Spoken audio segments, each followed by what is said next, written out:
बिस्मिल्लाहिर्रहमानिर्रहीम। नाज़रीन, Islamic studio दर्स फ़िक़्ह।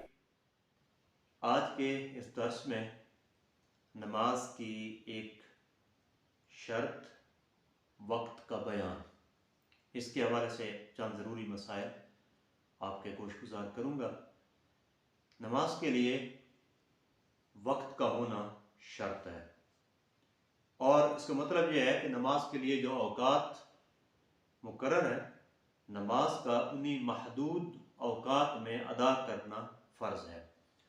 अगर उस वक्त से पहले नमाज पढ़ ली तो नहीं होगी, और अगर वक्त गुजार के पढ़ी कज़ा कहलाएगी और गुनहगार होगा। तो हर दिन रात में हर मुसलमान आकिल बालिग मर्द औरत पर 5 वक्त की नमाज फ़र्ज़ है। फजर, ज़ोहर, असर, मगरिब और इशा। फजर की नमाज का वक्त सुबह सादिक से शुरू होता है और आफ्ताब की किरण चमकने तक रहता है। ये वक्त कम से कम 1 घंटा 18 मिनट और ज़्यादा से ज़्यादा 1 घंटा 35 मिनट होता है। फजर में ताख़ीर मुस्तहब है, यानी इतना ताख़ीर की जाए कि रोशनी फैल जाए, उजाला हो जाए, ज़मीन रोशन हो जाए। ऐसे वक्त में नमाज शुरू करे कि सुन्नत के मुवाफिक 40 से 60 आयात पढ़ सके। फिर सलाम फिरने के बाद इतना वक्त बाकी बचे कि अगर नमाज दोबारा पढ़नी पड़ जाए तो दोबारा भी सुन्नत के मुताबिक पढ़ी जा सके। नमाज ज़ोहर का वक्त ज़वाल यानी सूरज ढलने के बाद से शुरू होता है, और ठीक दोपहर के वक्त जो साया हो, उस साया के अलावा जब हर चीज़ का साया उससे दुगना हो जाए, डबल हो जाए, तो ज़ोहर का वक्त ख़त्म हो जाता है। सर्दियों में ज़ोहर जल्दी पढ़ना मुस्तहब है, और गर्मी के दिनों में ज़ोहर में ताख़ीर करना यानी ज़ोहर को ठंडा करके पढ़ना, जब गर्मी की तेज़ी कम हो जाए, ये मुस्तहब है।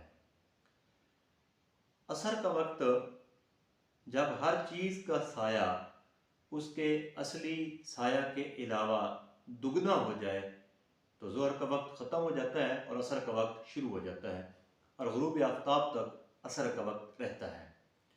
और ये कम से कम 1 घंटा 35 मिनट और ज़्यादा से ज़्यादा 2 घंटे 6 मिनट तक रहता है। असर की नमाज में हमेशा ताख़ीर करके, देर करके पढ़ना मुस्तहब है, लेकिन इतनी देर भी न करें कि आफ्ताब सूरज बहुत नीचा हो जाए, जर्द हो जाए, और उसको बग़ैर किसी तकलीफ़ के बंदा देख सके, आँख ठहर जाए। अगर इतनी देर कर दी तो नमाज मकरूह होगी। और सूरज पे ये जर्दी उस वक्त आती है, यानी उस वक्त उसको देखना बिला तकल्लुफ़ मुमकिन हो जाता है जब ग़ुरूब आफ्ताब में 20 मिनट बाकी रहते हैं। तो ये आखिरी जो 20 मिनट होते हैं ग़ुरूब आफ्ताब के, ये वक्त कराहत होता है, लेकिन नमाज इनमें भी हो जाती है। मग़रिब का वक्त ग़ुरूब आफ्ताब से ग़ुरूब शफ़क़ तक है, और ये कम से कम 1 घंटा 18 मिनट और ज़्यादा से ज़्यादा 1 घंटा 35 मिनट होता है। यानी हर रोज़ के सुबह और मग़रिब के वक्त बराबर होते हैं। अगर बादल ना हो तो मग़रिब की नमाज को हमेशा अव्वल वक्त में पढ़ना मुस्तहब है, और बिला उज़र देर करके नमाज अदा करना मकरूह है। और अगर बादल हो तो मग़रिब की नमाज में देर करना, ताख़ीर करना मुस्तहब है, ताकि ग़ुरूब आफ्ताब का यकीन हो जाए। और इशा का वक्त जब सफ़ेद शफ़क़ ग़रूब हो जाए, मग़रिब का वक्त ख़त्म हो जाए, तो इशा का वक्त शुरू होता है और सुबह सादिक होने तक रहता है, यानी फजर का वक्त शुरू होने तक रहता है। इशा में रात की 1/3 गुज़रने तक ताख़ीर करना मुस्तहब है, और आधी रात तक मुबाह है, और इतनी देर करना कि रात ढल गई मकरूह है। وہ اوقات جن میں کوئی نماز جائز نہیں، وہ 3 اوقات ہیں۔ جب سورج طلوع ہو رہا ہو اس وقت کوئی نماز پڑھنا جائز نہیں ہوتا۔ زوال کا وقت جب سورج ڈھل رہا ہو، اس کو زوال لگ جائے، اس وقت بھی کوئی نماز پڑھنا جائز نہیں ہوتا۔ اور غروب آفتاب کا وقت جب سورج غروب ہو رہا ہو تو اس وقت بھی کوئی نماز جائز نہیں ہوتی۔ طلوع و غروب کی مقدار 20 منٹ ہے، اور نصف النہار یعنی زوال کا جو وقت ہے وہ 40-45 منٹ کا وقت ہوتا ہے۔ ان 3 وقتوں میں کوئی نماز جائز نہیں، نہ فرض، نہ واجب، نہ نفل، نہ ادا، نہ قضا۔ اور انہی اوقات میں سجدہ تلاوت کرنا بھی جائز نہیں ہے، سجدہ سہو کرنا بھی جائز نہیں ہے۔ 11 اوقات ایسے ہیں جن میں نفل نماز پڑھنا منع ہے۔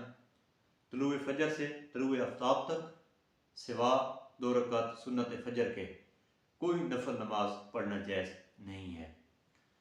جب جماعت کے لیے اقامت ہو جائے، نماز کھڑی ہو جائے، تو اس وقت نفل پڑھنا مکروہ ہے، چاہے وہ ظہر کی نماز ہو، چاہے وہ جمعہ کی نماز ہو، چاہے عصر یا عشاء کی نماز ہو، کوئی نماز پڑھنا جائز، نفل نماز پڑھنا جائز نہیں ہے۔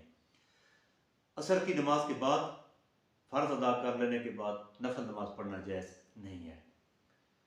غروب آفتاب سے مغرب کے فرض پڑھنے تک کوئی نفل پڑھنا جائز نہیں ہے۔ جب امام اپنی جگہ سے خطبہ جمعہ کے لیے کھڑا ہو جائے تو سنت نفل پڑھنا جائز نہیں ہے۔ اکثر امام خطبہ پڑھ رہا ہوتا ہے اور ہمارے اسلامی بھائی سنتے پڑھ رہے ہوتے ہیں، تو یہ وقت مکروہ ہے، اس وقت نہیں پڑھنے چاہیے۔ عین خطبہ کے وقت نماز عید سے پہلے اور نماز عید کے بعد جب عیدگاہ یا مسجد میں پڑھے تو نفل پڑھنا مکروہ ہے، لیکن نماز عید کے بعد گھر میں پڑھنا مکروہ نہیں ہے۔ عرفات کے میدان میں ظہر و عصر کے درمیان نوافل پڑھنا مکروہ ہے۔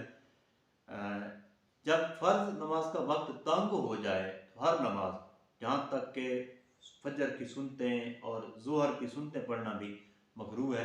اگر وقت تنگ ہے، صرف فرض پڑھ سکتے ہیں تو سنتیں پھر نہ پڑھیں، صرف فرض ہی ادا کر لیں۔ جس بات سے بندے کی دل یا بندے کا خیال نماز سے ہٹ رہا ہو، نماز کی طرف اس کی توجہ نہ رہ سکتی ہو، اور وہ خیال اگر بندہ دور کر سکتا ہے تو اسے دور کیے بغیر ہر نماز پڑھنا مکروہ ہے۔ مثلا کسی کو اگر پیشاب شدت سے آیا ہوا ہے یا پخانہ کی قضائے حاجت کی ضرورت ہے، یا اسے ہوا آئی ہوئی ہے، پیٹ میں تکلیف ہے، تو اس وقت نماز ادا کرنا یہ مکروہ ہوتا ہے۔ اس طرح اگر بھوک لگی ہے زور سے اور کھانا حاضر ہے تو اس وقت بھی نماز جو ہوتی ہے پڑھنا مکروہ ہے، کیونکہ اس کا ذہن جو دل ہے اس کا خیال وہ نماز کی طرف نہیں ہوگا، کھانے کی طرف ہی لگا رہے گا۔ تو پہلے اسے کھانا کھا لینا چاہیے اور بعد میں نماز ادا کرنی چاہیے۔ اللہ تبارک و تعالیٰ سمجھنے کی توفیق عطا فرمائے۔ اگر یہ آپ کو سلسلہ اچھا لگے، پسند آئے، تو خود بھی ہماری ویڈیو کو لائک کریں، شیئر کریں، چینل کو سبسکرائب کر دیا کریں، تاکہ آپ کے اس حوصلہ افزائی سے ہمارا یہ عمل بہتر طریقے سے چلتا رہے۔